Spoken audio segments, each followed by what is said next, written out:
ભવનાથ તળેટીમાં આયોજિત મહાશિવરાત્રીના મેળામાં ભજન ભોજન ભક્તિનો ત્રિવેણી સંગમ જોવા મળ્યો છે। મેળામાં રાજકોટનું શ્રી આઈ ખોડિયાર રાસ મંડળ ચેરિટેબલ ટ્રસ્ટ છેલ્લા 66 વર્ષથી અવિરતપણે અન્ય ક્ષેત્ર ચલાવીને સેવાનું ઉત્તમ ઉદાહરણ પૂરું પાડે છે અને આ અન્ય ક્ષેત્રમાં 350 સ્વયંસેવકોના સહયોગથી આધુનિક મશીન દ્વારા કલાકની 5000 રોટલીઓ બનાવી લાખો શ્રદ્ધાળુઓને પીરસાય છે। 300 થી 400 માણસની અમારી ટીમ છે, એમાં 100 લેડીઝ હોય છે અને બધા સ્વ ખર્ચે આવે છે અને સ્વ ખર્ચે જાય છે। અમારો 1961 થી અન્નક્ષેત્ર કાર્યરત છે, એમાં દિન પ્રતિદિન અમે પ્રગતિ કરતા જાય છીએ।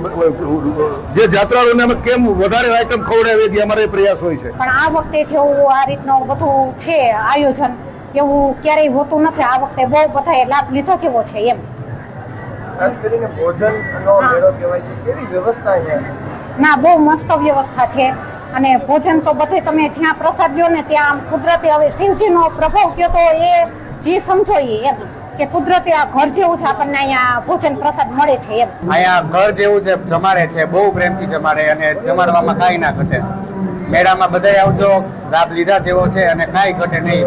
રોજે જુદા જુદા કલાકારોના ડાયરા હોય છે, પછી અલગ અલગ બીજા કલાકારો આવતા રહેતા હોય, કેટલા અહીંયા માણસો આવે, તો ખાસ આપ બધા એકવાર લાભ લેજો। ભજન ભોજન અને ભક્તિનો ત્રિવેણી સંગમ એટલે મહાશિવરાત્રીનો મેળો। જૂનાગઢના ભવનાથ તળેટીમાં મહાશિવરાત્રીના મેળાનો રંગ જામ્યો છે અને આપ જોઈ શકો છો અવિરત પ્રવાહ છે તે લોકોનો વધી રહ્યો છે। ત્યારે જૂનાગઢની અંદર આઈ ખોડિયાર રાસ મંડળ ચેરિટેબલ ટ્રસ્ટ દ્વારા છેલ્લા ઘણા વર્ષોથી અન્નક્ષેત્ર ચલાવવામાં આવે છે શિવરાત્રી અને પરિક્રમા દરમિયાન। ત્યારે આ 3 દિવસની અંદર લાખો લોકોએ આ જે અન્નક્ષેત્ર છે તેમાં ભોજન લીધું છે। આના સિવાય અન્ય પણ અન્નક્ષેત્રો છે, જે 150 થી વધુ અન્નક્ષેત્રો છે તે ભવનાથ તળેટીમાં મેળા દરમિયાન ધમધમે છે। ત્યારે આપ જોઈ શકો છો ભાવિકો પણ હાલ જે ભોજનની છે તે મજા માણી રહ્યા છે।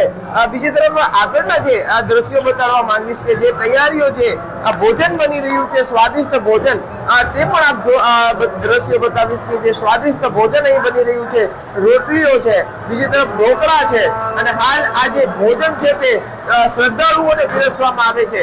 1-2 દિવસ નહીં પરંતુ 5-5 દિવસ સુધી આ જ રીતના અન્નક્ષેત્રો છે તે આ મેળા દરમિયાન ધમધમી રહ્યા છે અને હાલ મહાશિવરાત્રીના મેળાનો રંગ જામ્યો છે। લોકો ભજન ભોજન અને ભક્તિની મજા માણી રહ્યા છે।